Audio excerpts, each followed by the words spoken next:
for Shedeur Sanders to be the team's backup QB moving forward. But nope, head coach Kevin Stefanski was not ready to make that commitment to the rookie. And he remains undecided between Shedeur and practice squad QB Bailey Zappi. The Joe trade took us by surprise. That was not something that we saw coming. You know, they called us and, you know, it happened very fast and happened not too long ago. So still working through all roster type of things. Young players, I'm always thinking about last week making the change to Dylan. You have to think long and hard about that because these are young players that you're so invested in their development. So I'll let the week play out and make a decision later on that. Yeah, I imagine that Stefanski has a long list of things he's got to think long and hard about over there with that squad. But this not knowing the backup QB, is that fair or foul, Stephen A., for Stefanski? I think it's a little foul to me. You know, I'm deferring to three exceptional NFL minds, and I know that. But just giving my opinion, you ever heard of the smell test, that something just don't smell right? Mm-hmm. That's just how I feel. Like, you know, when Joe Flacco got demoted, y'all, I was like, okay, you know, he should be the QB3 because why would you bench him and then leave him as the QB2 when you're elevating Dylan Gabriel to the QB1 and Shedeur Sanders is right there starving and waiting for an opportunity? So I looked at it like that and I just said to myself, okay, but that's how it goes. You know, Joe Flacco's a veteran. You know, Kevin Stefanski, you know, knows what he's doing as a coach, etc. But then something like this happens. We're supposed to sit here and believe that Bailey Zappi is a guy that's the QB2 on this squad. Really, that's what we're doing now. I just find that to be a bit fishy. And so, you know, Dylan Gabriel obviously is your QB1. He's a guy that has earned the opportunity to do that. Mina pointed out last week, accurately so, he had a better performance in the preseason than Shedeur Sanders did. I get that part. Shedeur Sanders played well, albeit against Carolina. Obviously, another game in the preseason, not so much. And I get that part too. And of course, I get the fact that he's practicing with the team every day, so the coach knows. I'm just finding it hard to believe that it's so difficult to name him a QB2, especially when you say you're so invested in the kid's development. Well, Dylan Gabriel, even though he's played far significantly more in college, like 64 games in college over a 6-year period, I get that part. But still in all, I don't like how this feels. I just don't. Well, one, let's see what he says. Like, let's see once they declare who the number 2 quarterback is going to be, who that actually is. Stephen A., when you say it doesn't smell right, in what regard? That would be my question, because are you saying it doesn't smell right because he's not naming Shedeur or that he's not naming anybody? I think the second thing is this. Like, if he doesn't name it, go ahead. Okay.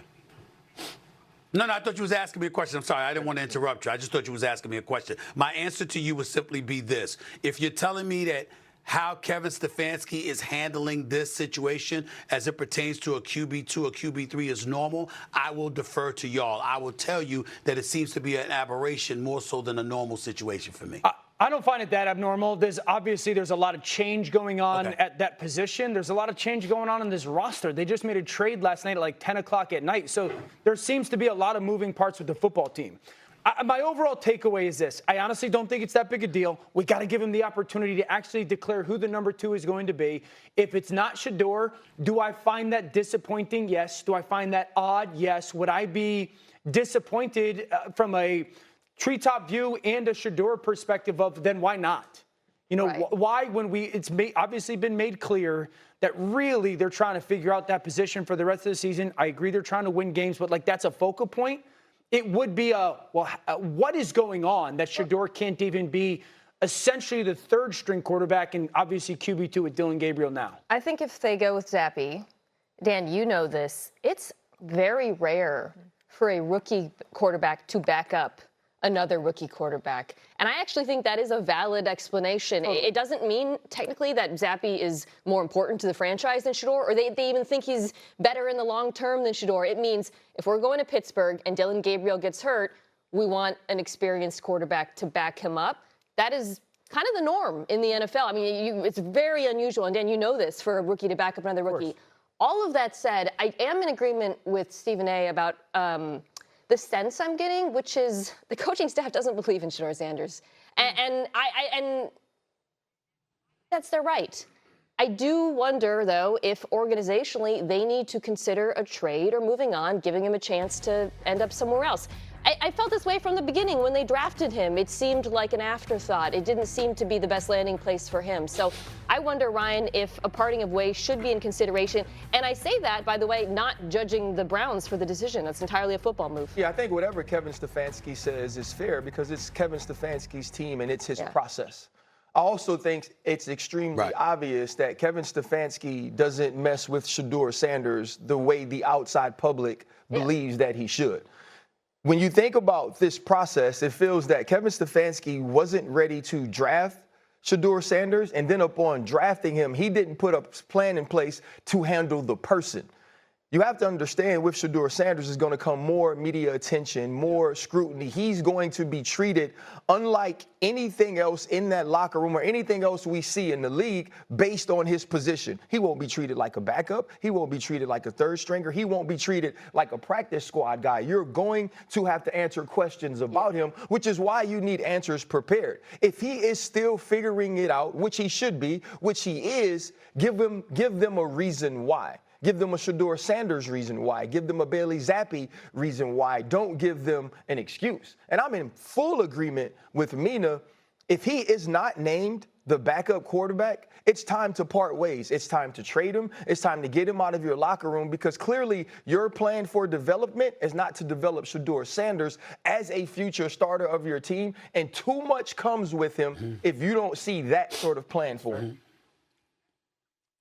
Yeah, I want to take a moment, y'all, to share a somewhat personal experience covering sports, which raises my antennas, especially to you, Dan, because I think I owe you that insight from my perspective. So the year it's the 1996-1997 NBA season, and I think Ryan would vaguely remember this. Kobe Bryant is a rookie in the National Basketball Association. And to the producers, put them up there because I want to see them while I'm talking to them right now. So Kobe Bryant is in his rookie season. And Kobe Bryant is making a lot of noise. He comes out.